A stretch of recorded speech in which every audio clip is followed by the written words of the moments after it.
박근혜 대통령이 오늘 정치적 고향 대구를 방문했습니다.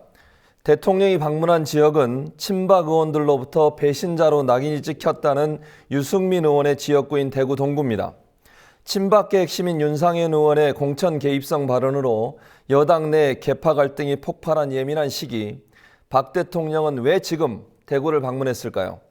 선거의 여왕 박 대통령의 유승민 의원 지역구 방문이 순수하게만 보이지 않는 것은 저 혼자만의 착각일까요? 유권자 대변 방송 투표의 힘, 오늘도 패널 두 분과 함께 하겠습니다. 정치학 박사이신 이용마 MBC 해직 기자, 그리고 언론학 박사이신 서명준 민원연 정책위원 나와 계십니다. 어서 오십시오. 네, 안녕하세요. 먼저 오늘 발표된 더불어민주당의 2차 컷오프 결과로 이야기 시작합니다. 정청래, 최규성, 윤우덕, 부좌현, 강동원 2차 공천 배제 명단에 오른 더불어민주당 현역 의원들입니다. 더민주는 오늘 오전 현역 단수 지역 23곳, 현역 경선 지역 4곳, 원외 단수 및 경선 지역 17곳 등 총 44개 지역의 공천 검토 결과를 발표했습니다. 그 결과 현재 지역구가 전략공천 지역으로 선정된 서울 마포을의 정청래, 경기 파주갑 윤우덕, 안산 단원을 부좌현 의원과 다른 후보가 단수 공천된 전북 남원 임실 순창군의 강동원 의원, 전북 김제 부안의 최규성 의원 등 5명의 현역 의원이 공천에서 배제됐습니다. 하지만 공천 배제의 명확한 기준은 알려지지 않고 있습니다. 공천 검토 결과 발표 직후 기자간담회를 가진 홍창선 더민주 공천관리위원장은 공천 배제 사유를 묻는 기자들의 질문에 모호하거나 엉뚱한 답변으로 일관했습니다. 정청래 의원의 배제 이유에 대해 홍 위원장은 핵심 지지층과 싫어하는 쪽에 반응이 있다. 여러 가지 판단해서 고민했다고 애둘러 말했습니다. 보수 진영에서 제기해온 막말 의원 논란이 작용했다고 시인하면서도 그 외에 어떤 사항들을 검토했는지 밝히지 않은 겁니다. 강동원, 부좌현, 윤우덕, 최규성 의원의 배제 이유를 묻는 질문에는 이야기하려면 시간을 많이 들여야 한다면서 지난해 12월과 현재 여론조사 결과가 다르다는 말만 지속했습니다. 이어서 초재선의 경우 하위 30%, 3선 이상 다선의 경우 하위 50%에 속하는 의원들을 검토하겠다던 당초 입장만 반복했습니다. 기자간담회가 40분 가까이 진행됐지만 명료한 기준은 나오지 않았습니다. 공천 기준에 대한 의문을 해소하지 못한 기자들이 질문을 계속했지만 홍창선 위원장은 내일도 만날 것이라면서 자리를 떴습니다. 더민주가 공천 검토 결과를 발표한 지역구는 현재까지 62곳입니다. 초재선 의원 68명 중 37명, 다선 의원 24명 중 13명의 운명이 정해지지 않은 가운데 더민주는 내일 3차 공천 검토 결과를 발표할 예정입니다. 국민TV 뉴스 노지민입니다. 앞서 보신 것처럼 더불어민주당 소속 현역 의원 5명이 2차 컷오프 명단에 들었는데요. 이용마 기자님, 컷오프 대상을 두고 논란이 지금 많습니다. 예. 이번 민주당의 컷오프 대상 잘 됐다고 보시는 건가요? 글쎄요. 지금까지는 판단하기는 상당히 좀 이르지 않느냐 싶은데요. 예. 내일 또 3차 공천 결과가 나올 거고요. 그 다음에도 또 나올 텐데, 예. 이제 이런 것들을 이제 전체적으로 보고서 판단은 해봐야 될 것 같아요. 그런데 지금까지 나온 걸로 봐서는 상당히 모호하다. 그러니까 지금 조금 전에 그 노지민 기자 리포트에서도 컷오프 5명이 어떤 기준에 의해서 됐느냐라는 질문에 대해서 공천관리위원장조차도 예. 명확한 답변을 지금 못하고 있잖아요. 예. 그리고 또 실제로 또 홍창선 위원장이 그런 이야기도 했습니다. 예를 들어서 정청래 의원이 어떻게 해서 이번에 공천에서 배제가 됐느냐라는 질문에 대해서 당선 가능성을 치면은 정청래 의원이 상당히 높죠. 네. 경쟁력 측면에서 상당히 높은 것으로 여러 여론조사 결과 나오고 있는데 그 외에도 뭐 이런저런 것들이 많이 반영이 됐다라고 하면서 정청래 의원에게는 또 일반인들과 또 기준이 다른 것 같다. 사람들이 생각하는 게 다른 것 같다. 뭐 이런 류의 이야기도 하거든요. 예. 그러니까 쉽게 말하면은 정청래 의원에 대해서 적용한 잣대는 조금 다르다. 이걸 또 한편으로 시인을 했단 말이에요. 예. 그런 걸로 봐서는 굉장히 어떤 이번 컷오프 대상을 선정하는 과정에 있어서 명확한 기준을 가지고서 이런 기준에 못 미치면은 전부 다 뭐 자른다든지 이런 것은 없는 것 같습니다. 예. 그러니까 어떻게 말하면 이제 호불호가 될 수도 있고 또 한편으로 말을 하자면은 이 공천 관리하는 과정에서 보이지 않는 손이 작용했을 수도 있지 않느냐 이런 생각도 좀 들거든요. 예. 근데 이게 사실은 이제 민주당 내 어떤 역학구도하고 상당히 관련이 있지 않느냐는 생각을 좀 해봐요. 예. 예. 지금까지 더불어민주당을 보면은 소위 이제 주류, 친노 쪽과 비주류 간의 싸움을 한참 벌였지 않습니까? 예, 그러다가 이제 비주류 일각이 탈당을 한 상태인데요. 지금 더불어민주당에 남아있는 어떤 정치 세력들을 보면은 뭐 그런 식으로 분류할 수 있을 것 같아요. 한쪽에서는 이제 어떻게 보면 당내 좌파라고 해야 될까요? 네. 그래서 나갈 사람 나가라 라는 쪽에 어떤 강경파가 좀 있을 수 있을 거고요. 그 다음에 이 주류와 비주류의 어떻게 보면 중간에 있으면서도 약간 주류에 속하면서도 그래도 그 비주류랑 함께 가야 되지 않느냐. 예. 이런 세력들이 조금 있는 것 같고요. 또 이제 비주류에 속하면서도 역시 좀 함께 가야 되지 않느냐. 이런 세력이 있는 반면에 또 비주류 중에서도 강경파. 예. 강경파들 중에 일부는 탈당을 했고 일부는 탈당을 못했습니다. 그렇죠. 안 한 게 아니라 못했다라고 제가 말씀드리는 이유가 예.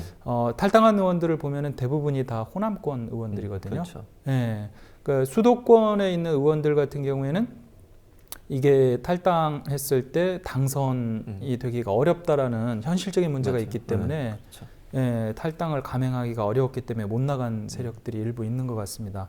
근데 이 과정에서 문재인 대표가 이제 대표직을 던졌잖아요. 예. 그렇죠. 그러면서 이제 김종인 지금 대표를 영입을 했는데 지금 민주당 내 역학구도를 보면은 김종인 대표를 중심으로 해서 이 주류의 어떻게 보면은 그래도 함께 가야 되지 않느냐. 그다음에 비주류에 함께 가야 되지 않느냐. 이 양세력이 함께 포진을 하고 있는 게 아닌가 싶은 생각이 들어요. 그러다 보니까 이제 김종인 대표 입장에서는 또 통합까지 또 제안을 해놓은 상태잖아요. 예, 그렇죠. 국민의당에다가. 예. 그러다 보니까 어느 정도 양쪽을 좀 아우르는 모양새를 보여야 되지 않겠느냐 이런 불가피성 같은 게 많이 작용한 게 아니냐라는 생각이 들어요. 예. 근데 이번에 탈당 컷오프된 사람들 4명인가요? 5명인가요? 다섯 이렇게 명이죠. 보면은요. 예. 사실 비주류에 소속된 의원들은 하나도 없습니다. 예. 예. 예를 들어 정청래 의원 같은 경우에는 공갈 발언으로 예. 유명한 것처럼 사실상 이제 주승용 의원이라든지 지금 탈당한 네. 사람들에게 굉장히 강경하게 대응을 했던 사람이잖아요. 그렇기 네. 때문에 이제 주류 내에서 어떻게 보면 강경파로 분류될 수가 있고 나머지를 보면 어떻게 보면은 주류 내에서도 약간 온건파로 볼 수가 있거든요. 예. 뭐 윤우덕, 부좌현, 강동원, 최규성 예. 전부 다 어떻게 보면은 오히려 이게 주류하고 지금 더불어민주당 내 주류하고 좀 가까운 사람들이지만 다소 좀 온건한 예. 이런 사람들이기 때문에 어떻게 보면 지금 통합을 제안한 마당에 예. 비주류를 조금 만족시켜주는 이제 그런 카드를 던진 게 아닌가 뭐 이런 생각도 드는데 예. 근데 또 국민의당 반응은 또 정반대죠. 예. 그렇죠. 지금 현재. 그럼 서 박사님, 이게 2차 컷오프를 사실 앞두고서 민주당 내에서도 사실은 지금 이 기자님 지적하셨듯이 여러 가지 친노, 패권주의 이런 문제도 있었고 또 국민의당과 통합 관계에 있어서 분위기를 좀 더 좋게 만들기 위해서 친노를 완전히 배제시켜라 이런 분위기도 있었지만 또 한편으로는 사실은 새누리당이나 아니면 종편, 특히 TV조선 채널 A에서 친노 숙청하라 이런 요구들을 계속 해왔어요. 그게 그러면 이번 더민주의 2차 컷오프에 그런 종편의 민주당 흔들기나 공격이 영향을 미쳤다고 볼 수 있을까요?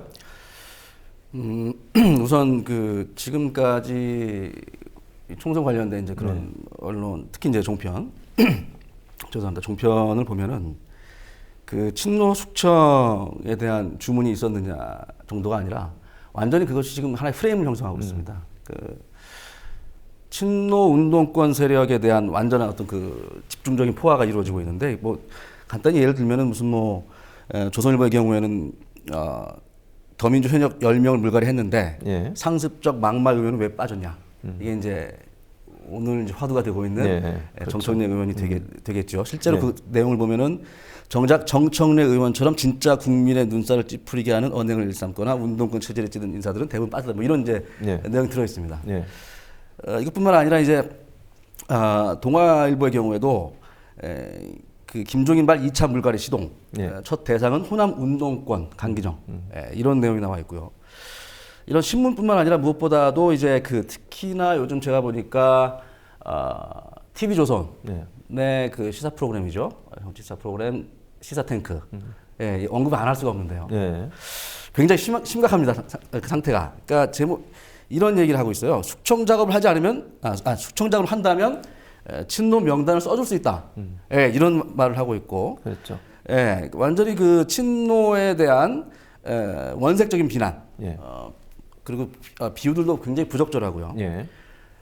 언론이 보여줄 수 있는 그 희화화, 그 정치 혐오증, 이런 것들을 아주 극단적으로 보여주고 있는 재미난 것이 제가 찾아보니까 시사탱크 그 슬로건이 말입니다.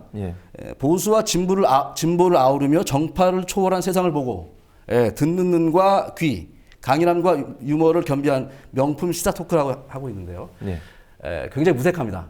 너무나 이 진행하시는 분 제가 성함을 언급하고 싶진 않지만 이것은 국가 전체적으로 정치 발전이란 정치사회 발전이라는 차원에서 봤을 때 좌든 우든 이런 식의 막말, 이런 식의 저속한 그런 방송은 정말 더 이상 퇴출돼야 하는 것이 맞는 것이죠. 그래서 아까 질문하신 부분이 그 이제 2차 컷오프 결과와 이런 종편 또는 어떤 특정 메이저 신문사들의 그런 보도가 관련이 있느냐? 관련이 있을 수밖에 없습니다. 물론 이제 지금 김종인 대표께서 김종인 대표 공이니까 그렇게 모르겠습니다. 김종인 대표께서 개인적인 차원으로 어떤 지금 일을 진행하고 있다고 보지는 않지만 그럼에도 불구하고 이렇게 주요 언론들이 여론몰이 함으로써 반드시 정치권에는 그 어떤 간접적인 영향이 없을 수가 없습니다. 그래서 제가 봤을 때는 관련성이 아주 깊다라고 보여집니다. 사실 이게요 보면은 지금 민주당 내 이제 비주류와 탈당을 한 국민의당 그 세력들과 조중동 내지는 이제 종편들과 이해관계가 하나 일치하는 부분이죠, 사실은. 그러니까 친노 운동권 청산. 그러니까 이게 처음에는 이제 친노에 대한 어떤 그 싸움으로 시작을 했다라면 이게 점차적으로 운동권 386 이런 식으로 이제 확대가 된 거거든요. 그래서 지금 민주당 내의 어떤 주류 세력에 대한 공격, 이런 쪽으로 지금 이어지고 있는 거거든요. 그렇죠. 지금 사실상 이제 이 사람들이 공격을 하는 친노 386 운동권에 지금 어떻게 보면 대표 얼굴 마담이 문재인 전 대표잖아요. 그렇죠. 문재인 의원인데 지금 이 대통령 후보 지지도에서 어찌됐든 1위를 계속 하고 있습니다. 그러니까 이 부분에 있어서는 적어도 저쪽 이 양자의 이해관계가 일치한다고 봐요. 특히 그 조중동이나 종편 같은 경우에는 문재인 대표가 계속 살아남는다면 이건 그 내년 대선에 있어서 상당한 위험 요소가 된다라고 보고 있고요. 또 그 민주당 내 비주류나 국민의당 쪽의 입장에서 봤을 때는 문재인 대표가 살아남아서 내년에 그 집권을 할 경우에 또다시 그 당권까지 모두 다 빼앗기는 게 아니냐, 여기에 대한 두려움이 있거든요. 그리고 지금 이 그 주류와 비주류 간의 싸움이 이게 하루 이틀 된 이야기가 아니지 않습니까? 그러다 보니까 이게 굉장히 고질적인 문제고요. 이 과정 속에서 사실은 정권까지 뺏기다 보니까 이 비주류가 이제 어떻게 보면은 명분을 얻은 거죠. 싸울 수 있는.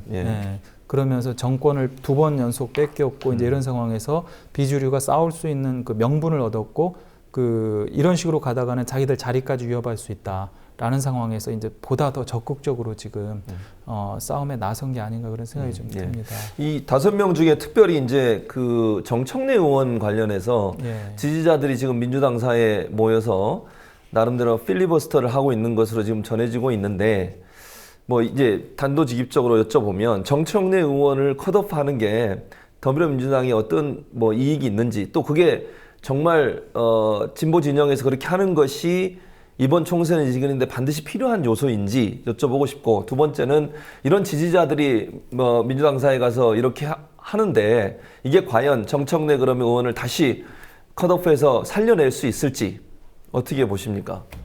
일단 두 번째 문제부터 말씀을 드리면요. 지지자들이 그 민주당사 앞에 몰려가서 시위를 하는 건 저는 뭐 굉장히 자연스러운 일이라고 봅니다. 그 지속적으로 그 전에 이제 여론조사를 한 것 결과들을 보면은요, 정청래 의원이 그 마포에서 자기 지역구에서 그 새누리당의 어떠한 후보와 대결을 해도 지금 상당히 이기는 것으로 나오거든요. 오죽하면은 그 뭐 자객 공천한다 이런 얘기들이 나왔잖아요. 그럴 때 정청래 의원이 또 그리고 또 이한구 의원이 뭐 그런 얘기했습니다. 아스팔트 뭐 데모하듯이 한 사람들 뭐 자기들이 표적 공천하겠다라고 또 얘기했고, 이제 그때 그 정청래 의원이 이제 큰 소리를 쳤던 것이 뭐 김무성이든 안철수든 다 나와라 뭐 그랬던 거 아니에요. 그만큼 그렇죠. 이제 큰 소리를 칠 수 있었던 배경이 일단 여론조사에서 상당한 우위를 점했다라는 거죠. 이제 바로 그런 게 배경이 됐는데 이번에 그 컷오프를 한 건 좋아요. 뭐 어느 당에서나 저는 컷오프 자체는 필요하다라고 봅니다. 그런데 컷오프를 하려면 명확한 기준을 가지고 설명할 수 있어야 되거든요. 지난번에 그 강기정 의원을 컷오프했을 때 그때는 분명히 설명을 했잖아요. 그랬죠. 여론조사를 해보니까 당신이 지금 많이 뒤지더라. 그렇기 때문에 아쉽지만은 좀 물러나줘야 되겠다라고 이야기를 했고 강기정 의원이 이걸 수용을 했단 말이에요. 그런데 이번의 경우에는 지금 설명을 못 하고 있습니다. 이건 심각한 문제가 있는 거죠. 공당으로서 그 자기 당 소속 의원을 컷오프 차기 공천에서 배제를 하면서 왜 배제를 하는지 명확하게 설명을 못 한다는 것은 그 지지자들 입장에서 볼 때는 어떻겠어요? 너무 황당한 거 아니에요? 그럼 결국 그 국민의당과 그 한나라 새누리당에서 표적 공천하겠다, 자객 공천하겠다라고 하니까 뭐 스스로 먼저 자기 사람을 자른 거냐 이런 얘기가 안 나올 수가 없는 거 아니에요? 그렇기 때문에 이제 그 뭐 새누리당 같은 경우에 이번에 그 박태환 의원인가요? 그 친박 핵심이죠. 김태환 의원. 그 컷오프 되니까 자기 무소속으로 지금 출마하겠다라고 이야기를 하잖아요. 이런 식으로 어떻게 보면은 이제 현역들 같은 경우에 자기가 명확하게 수긍할 수 있는 그런 이유가 없다라면 저항을 할 수밖에 없는 뭐 그건 당연하다라고 봐요. 왜냐하면 국회의원이라고 하는 게 저기 임시 직원이잖아요. 그렇죠. 비정규직이거든요. 4년짜리. 4년. 네, 맞습니다. 이번에 그 잘리고 나면 이제 가서 할 게 없습니다, 사실. 뭐 그렇기 때문에 그 강력한 저항을 하는 건 저는 뭐 자연스러운 거고 그렇기 때문에 더욱더 명확한 근거와 이유를 제시하고서 컷오프를 해야 되지 않느냐 이제 이런 생각을 하고요. 그 다음에 그러면 정청래 의원을 이렇게 자른 것이 과연 얼마나 영향을 미치겠느냐. 글쎄요, 저는 양쪽에서 모두 그 어떤 박수를 받을 수 있을까라는 점에 있어서는 좀 회의적입니다. 쉽게 말해서 일단은 그 민주당에 대한 열렬한 지지자들, 특히 그 정청래 의원 과 비슷한 성향의 그 지지자들의 경우에 정청래 의원을 컷오프함으로 인해서 사실은 그 정당 지금 민주당에 대한 어떤 지지하고 싶은 열망, 투표장에 가고 싶은 의욕 이런 것들을 많이 꺾는 효과가 있거든요. 그러면은 이걸 통해서 예를 들어 그 국민의당이라든지 그 당내 비주류들이 그래 잘했어라고 하면서 여기에 대해서 적극적으로 찬사를 보내느냐 하면 이번에 국민의당 반응을 보면은 눈 가리고 아웅이다 뭐 이런 시간이에요. 하나 뭐 적당히 끼워 넣은 게 아니냐 이런 식의 반응을 보이고 있다는 거. 그리고 또 새누리당이 그러면 또 뭐 이렇게 해서 특별히 뭐 여당 잘한다라고 야당 잘한다라고 하겠죠. 새누리당으로서는. 왜냐하면 정청래 의원이 어떻게 보면은 야당 의원들 중에서 가장 앞장서서 그 여당과 어떻게 부딪히는 뭐 그런 역할들을 많이 해왔잖아요. 그렇기 때문에 새누리당 입장에서는 이제 상당히 껄끄러운 피곤한 상대라는 말이죠. 그런데 야당이 스스로 제거를 해줬으니까 어떻게 보면 편한 거고. 이제 그런 점들에서 봤을 때 과연 그 정청래 의원을 이번에 잘라낸 것이 얼마나 그 플러스가 될 것이냐 이 부분에서는 저는 좀 회의적입니다. 예. 예. 악수다 이렇게 봐야겠네요. 바둑으로 보면 악수를 뒀다 이렇게 분석할 수도 있겠네요. 일단 어찌됐든 뭐 좋은 수는 별로 아닐 것 같습니다. 그럼 서 박사님, 네. 네. 그 지금 이 문제뿐만 아니라 이게 컷오프 대상이 발표된 다음에 SNS상에서 무슨 얘기가 지금 나오고 있냐면 박영선을 잘라라. 이게 나왔어요 지금. 박영선 의원도 컷오프 해야 된다. 이런 주장들이 나오고 있단 말이에요. 서명주 박사님은 어떻게 생각해요? 이런 SNS상에서의 의견들이 타당하다고 보세요? 어디 이유가 있다고 보십니까? SNS상의 의견들은 이제 각 정치 계파들, 정파들의 의견들이 이제 거기 실릴 수가 있는 것이죠. 예. 그리고 이제 그것이 어떤 SNS의 어떤 세력들이냐가 먼저 평가가 돼야 되고요, 정확히. 예. 지금 이런 상황에서 박영선 의원에 대한 컷오프가 또 제기된다고 했을 때는 상대적으로 보수적인 견해를 가진 그런 네티즌이랄까요? 네. 그런 유저들의 견해일 가능성이 아주 크죠. 예.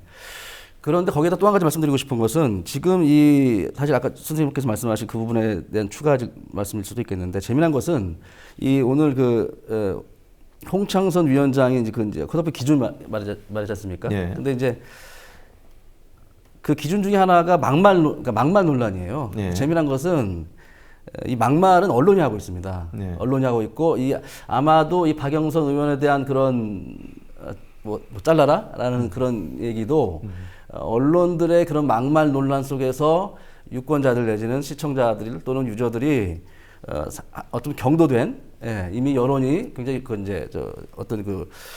좀 극단적으로 흐르는 그런 현상에서 나타난 것이 아닌가라는 생각이 듭니다. 네. 그럼 만약에 지금 이 기자님 예. 이게 박영선 의원에 대해서 SNS에서 이런 얘기가 나오는 게 진보 진영이나 예. 또는 진보적인 성향을 갖고 있는 사람들 이런 얘기를 할 수 있지 않을까요?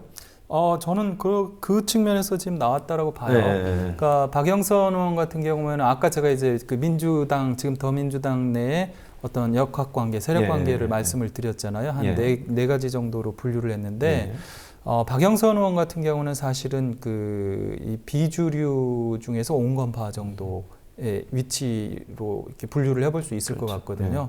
네, 그러니까 주류는 절대 아닙니다.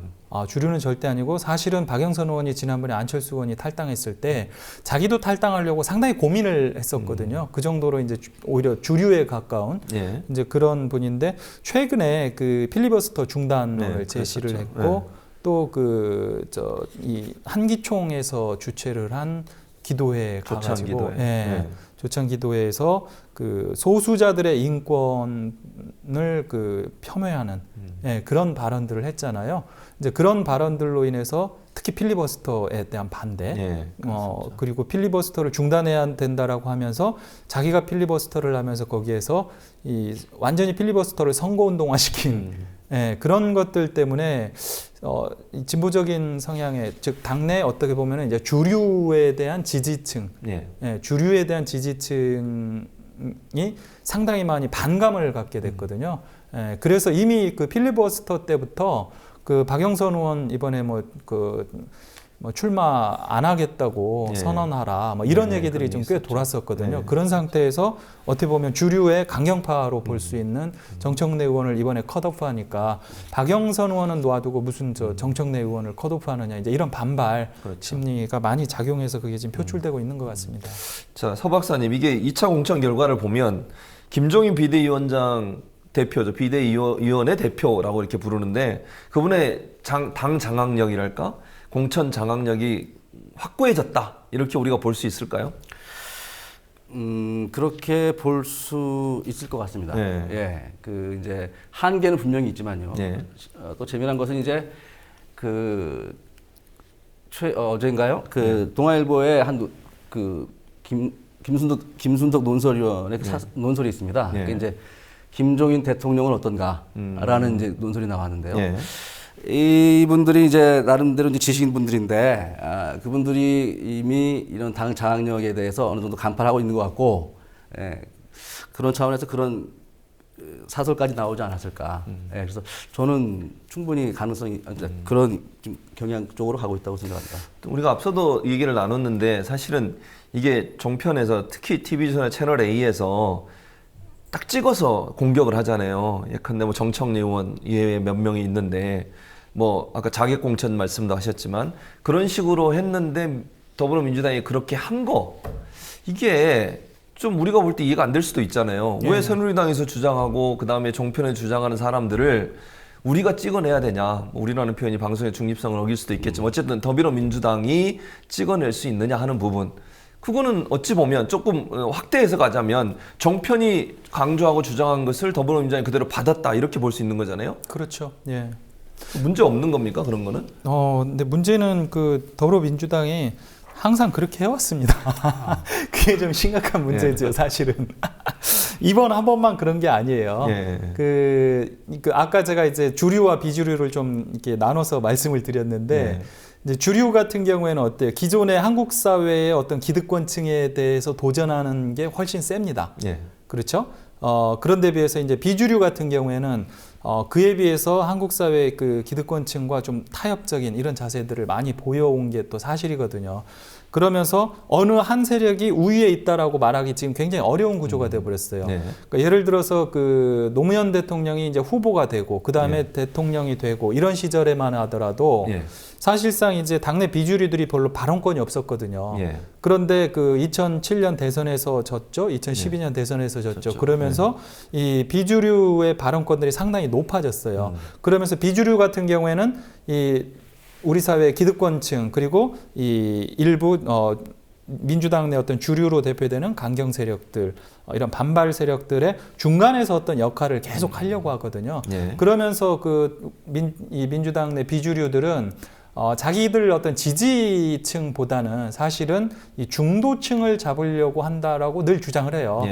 중간층이 과연 얼마나 있는지 그리고 그런 식으로 해서 중간층을 잡을 수 있는지는 뭐 제가 잘 모르겠습니다만은 끊임없이 어떤 중도층을 잡아야 된다. 그러니까 한국 사회를 뭐 좌우파로 나눈다라고 하면 우파는 이미 그 새누리당이나 여당에서 장악을 하고 있기 때문에 그 중간층을 잡아야 된다라고 끊임없이 이야기를 하면서 자기 지지층을 배신하는 정치들을 끊임없이 해왔습니다.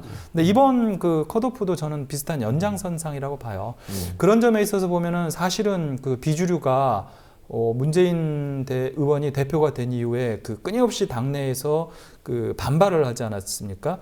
그 결과 지금 이번 총선까지는 나름 성공했다는 생각도 들어요. 왜냐하면 문재인 대표는 대표를 결과적으로 비주류 요구대로 그만뒀죠.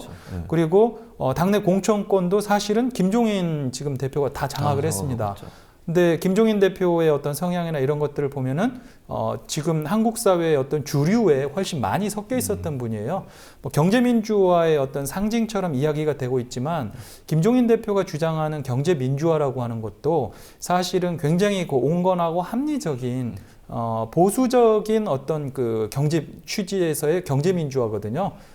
그렇기 때문에 오히려 유승민 의원이 주장하는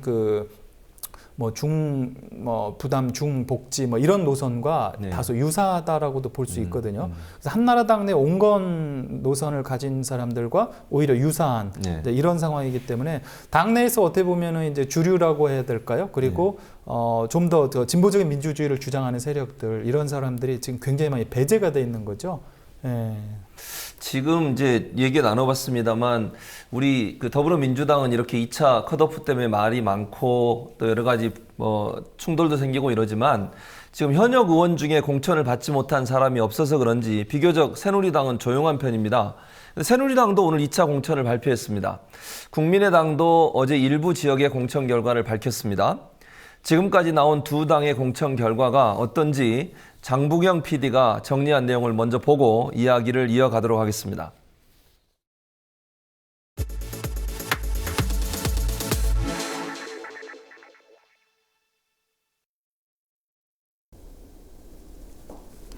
어제 공천 결과를 발표한 국민의당에 이어 오늘은 새누리당이 2차 공천 결과를 발표했습니다. 경선 지역과 단수 추천 지역을 중심으로 살펴보겠습니다.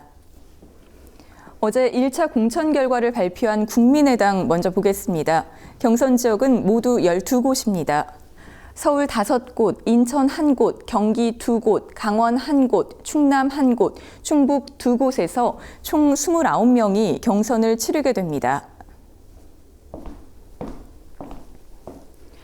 단수 추천 지역도 살펴보겠습니다. 모두 49개 선거구로 서울 13명, 강원 2명, 인천 7명, 경기 14명, 충북 1명, 충남 5명, 경남 3명, 부산 2명, 제주 2명입니다.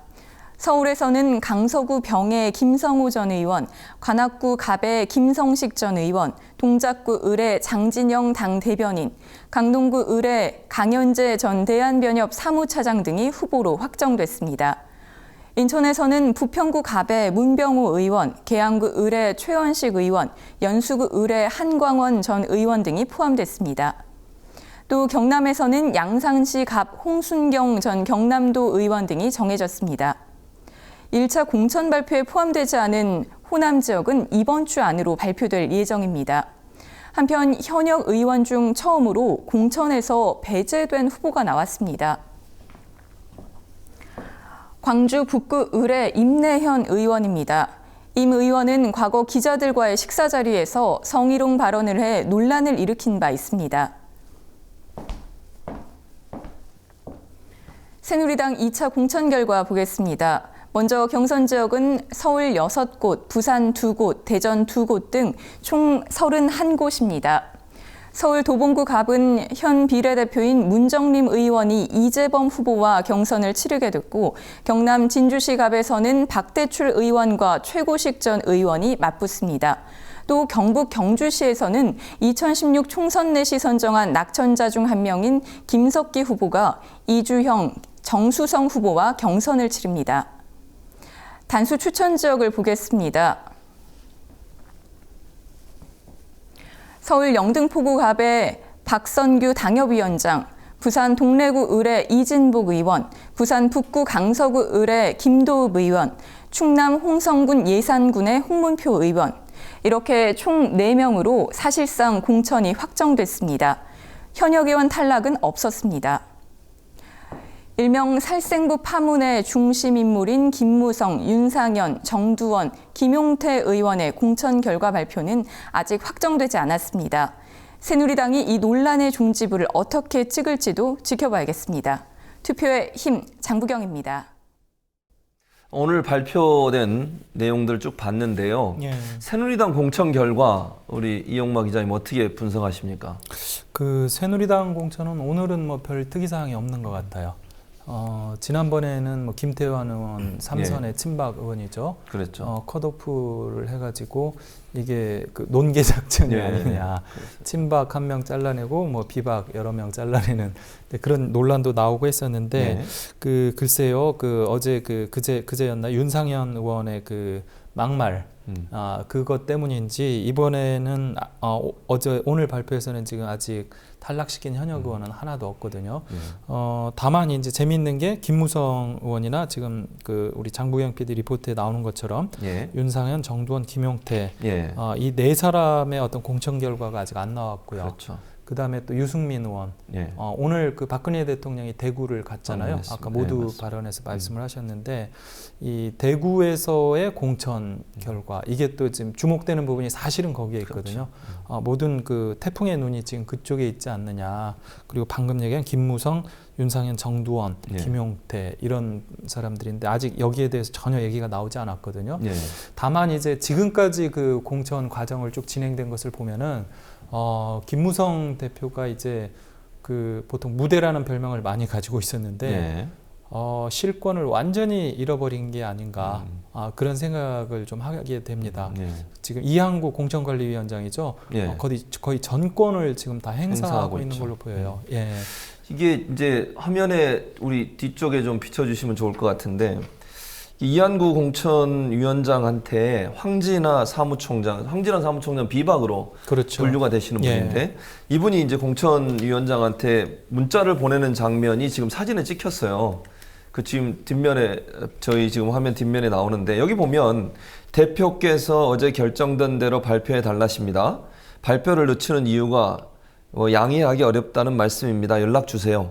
이랬단 말이에요. 이 말이 결국은 지금 이 기자님 말씀하신 이 김무성 대표, 그 다음에 윤상현, 정두원 이 3사람의 공천 됐는지 안 됐는지가 왜 발표가 안 되고 있느냐 하는 부분에 대한 항의성 문자였고요.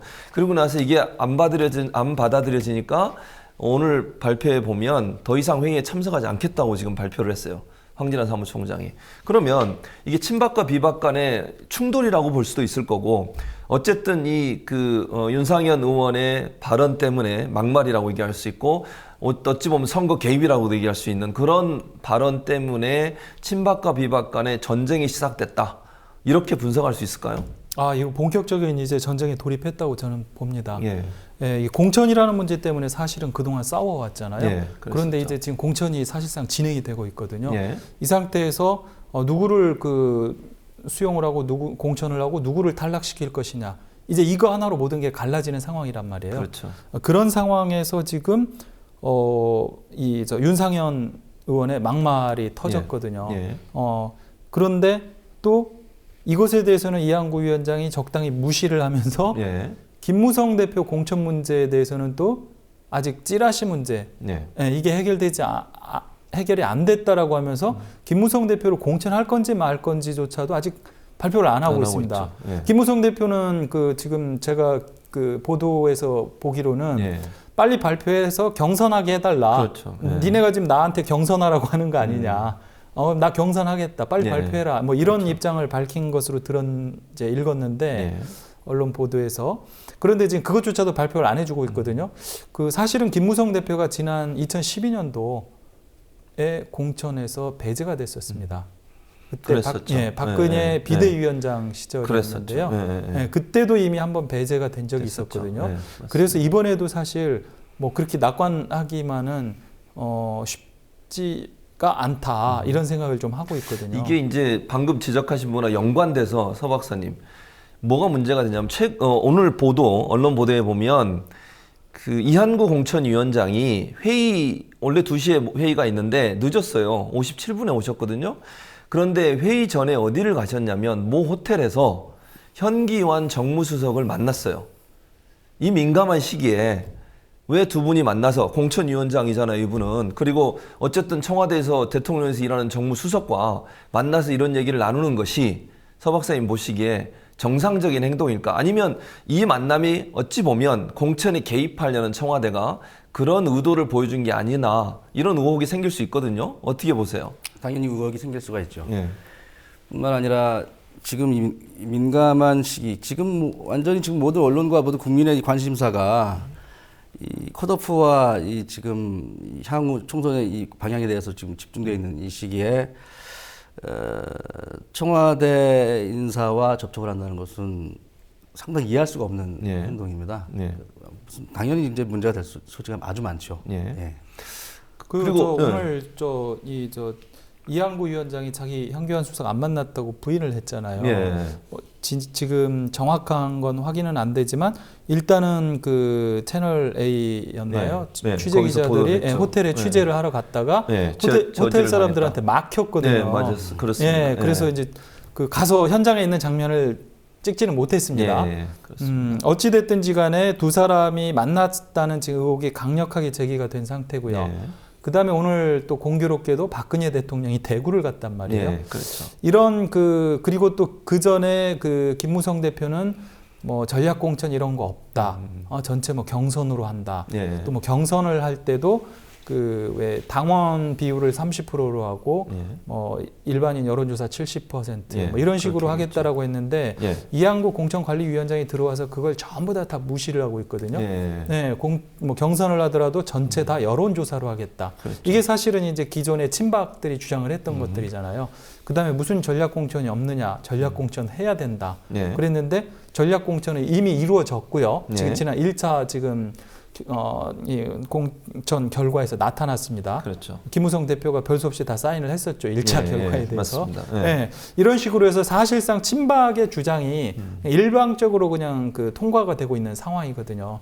이런 전반적인 과정들이 진행되고 있는 걸 보면 이번에 사실상 총선을 진두지휘하고 있는 게 이한구 공천관리위원장이라기보다 청와대가 아니냐. 사실은 이런 의혹이 지금 강력하게 제기되는 겁니다. 예, 이게. 그렇죠. 예. 방금 이제 지적하셨지만 박근혜 대통령이 오늘 대구 창조경제 핵심센터를 방문을 했는데 이게 동구 지역이란 말이에요. 대구 동구인데 대구 동구 현역 유승민 의원이에요. 그리고 유성걸 의원이고. 근데 이 두 지역구 다 소위 진박이라고 얘기하는 최경환 전 장관이 이제 돌아다니시면서 지지 발언도 하고 진박 얘기도 하셨는데 진박 감별사 역할을 하시면서 두 사람 거기 둘 다 거기에요. 한 곳은 정종섭 전 행자부 장관이 나가는 곳이고요. 한 곳은 이제 유승민 현 의원의 대항마로 동구청장을 지냈던 이재만 전 동구청장이 나가고 왜 하필이면 박근혜 대통령이 이 선거 기간에 거기를 가셨을까라고 하는 의문이 생길 수 있거든요. 물론 뭐 대통령이 방문했다고 그렇게 넘어갈 수도 있겠지만 만약에 그러면 입장을 바꿔서 노무현 대통령 시기에 이런 행동을 했다면 다른 언론사들이 가만히 있었겠냐는 거죠. 그런 관점으로 본다면 박 대통령의 이번 대구의 동구 방문이 선거에 일정 부분 영향을 줄 수 있는 요소가 되지 않겠나 하는 의문이 있는데 서 박사님 어떻게 보세요? 그 대구 동구 방문한 기사들도 좀 보면 말입니다. 예. 전혀 이제 주로 저기 종편이나 아니면은 조선이라든지 주요 메이저 신문들 보면은 사실 보도에 그치고 있습니다. 예. 그러니까 지금 말씀하신 대로 정치적으로 충분히 문제 삼을 수 있는 그런 내용들이 들어있는데 전혀 민감하게 다뤄지지 않고 있고요. 사실 그것은 근데 오늘 그 박근혜 대통령의 행보뿐만 아니라 새누리당의 그런 이제 당내 갈등이라든지 당내 어떤 공천 관련된 그런 행보에 대해서 굉장히 온화한 말하자면 굉장히 부드러운 그런 보도들이 많이 나오고 있습니다. 그러니까 당내 갈등이 분명히 새누리당에도 있는데 예를 들면 이제 윤상현 의원이 공천하지 말라고 이제 김무성 대표한테 막말하고 그랬지 않습니까? 근데 그런 것들도 물론 이제 자극적인 표현들이 들어있지만 실제로 더민주당에 대한 그런 보도와 비교해봤을 때는 굉장히 부드러운 아주 전혀 크게 문제 다가오지 않는 그런 내용들이 많이 있어요. 그리고 이제 예를 들면 또 이제 MBN 같은 경우에는 이한구 공관위원장이 이제 그런 얘기를 하지 않습니까? 이제 아스팔트 대목꾼들을 몰아내라 이런 얘기하는데 이것도 사실 지금 친노 운동권과 관련된 이야기고 아까 서두에 말씀드렸다시피 모든 지금 주요 메이저와 이른바 조중동이라고 하죠.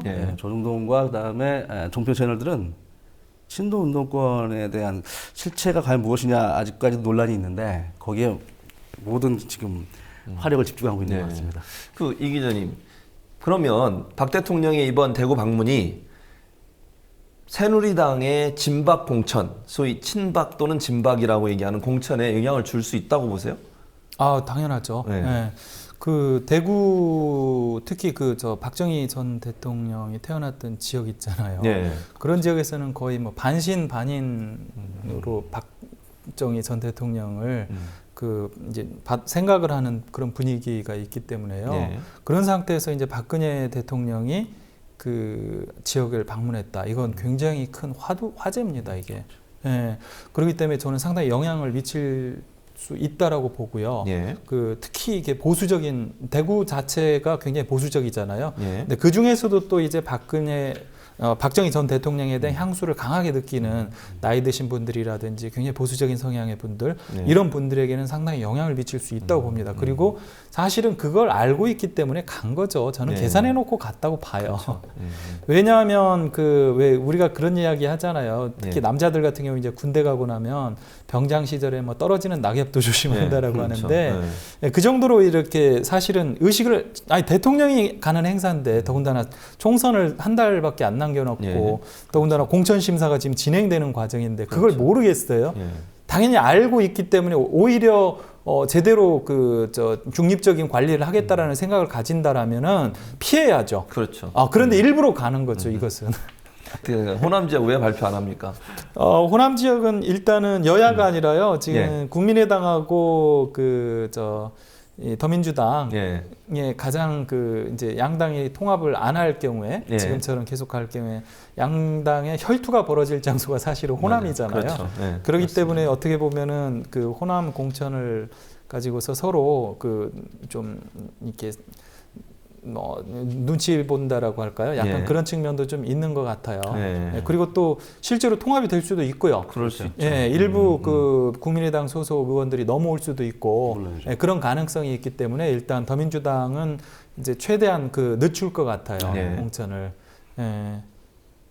그 더민주당은 뭐 그런 식으로 할 거고 국민의당은 지금 빨리 하고 싶은데 예. 안철수 의원의 입장에서는 그렇죠. 반면에 이제 그 천정배 의원이라든지 또 통합이나 연대에 찬성하는 예. 이제 그런 사람들 같은 경우에는 어찌됐든 조금 더 시간을 좀 둬야 되지 않느냐라는 생각을 예. 좀 진행 과정을 봐야 되지 않느냐 생각을 갖고 있기 때문에 예. 예, 속전속결로 이루지 못하는 것 같아요.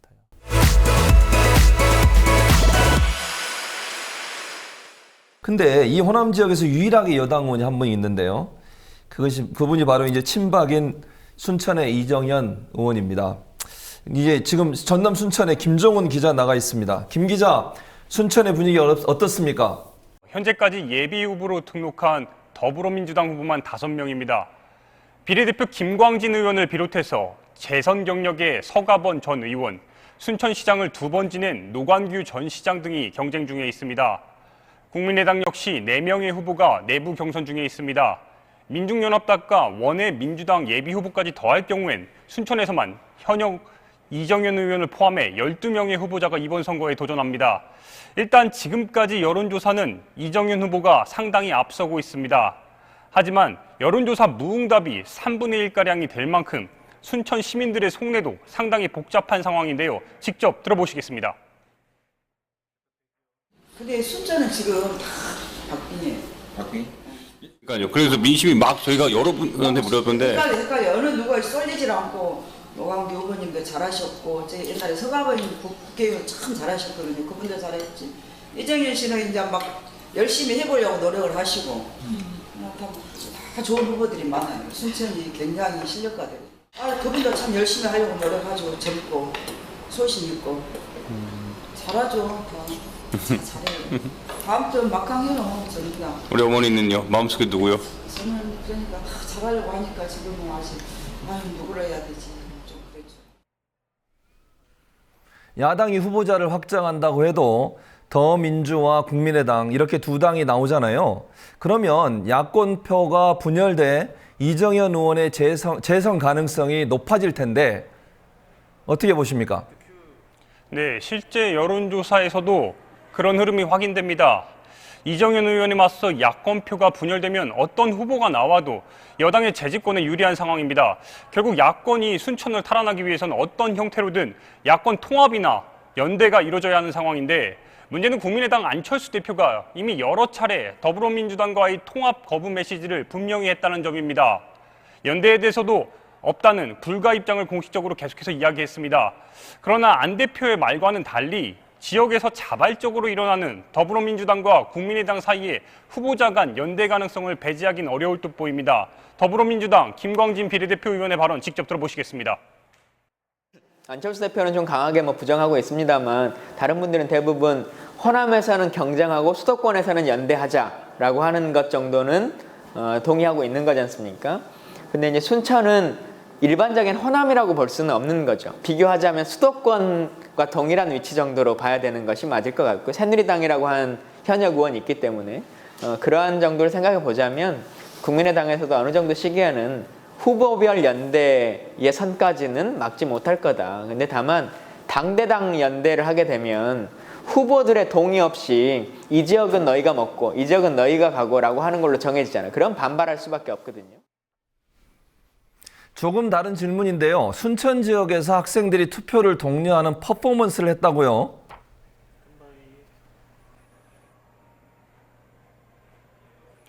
네, 어제 오후입니다. 순천에서는 김대중 정부 이후에 15년 만에 처음으로 청년 학생 주도의 자발적인 행사가 이뤄졌습니다. 학생들은 취업 문제뿐 아니라 대학 등급제 등 이 헬조선 대한민국을 직접 바꾸고 알려야겠다면서 투표 독려 행동에 직접 나선 겁니다. 이에 시민들도 호응했는데 학생과 시민 인터뷰 함께 보시겠습니다. 일단 대학생들에 대한 법안이 없다는 게 제일 문제인 것 같고요. 네.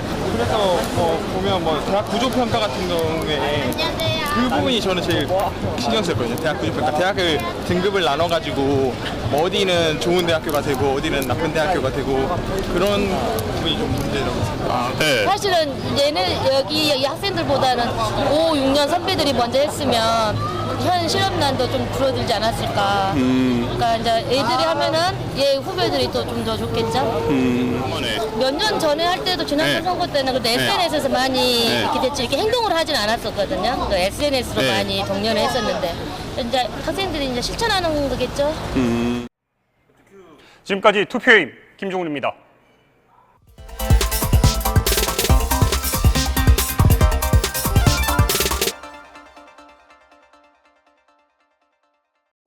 여러분 안녕하십니까? 3월 9일 수요일 KBS 9시 뉴스입니다. 이세돌 구단이 인공지능 알파고와의 첫 대결에서 충격의 패배를 당했습니다. 심리전이 전혀 통하지 않는 인공지능이라는 사실은 알파고의 능력 어디까지 진화했을까요? 그럼 여기서 전문가가 본 알파고의 실력은 어느 정도고 놀라움과 아쉬움으로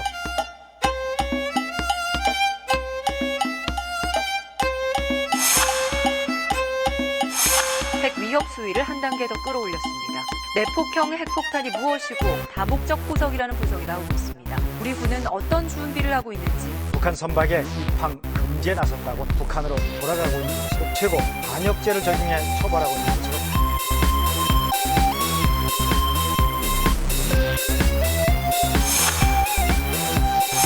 새누리당은 친박계인 윤상현 의원이 김무성 대표를 원색 비난하는 녹취록이 공개됐습니다. 연담을 거부했습니다. 대표님께 진심으로 사과를 드린다는 말.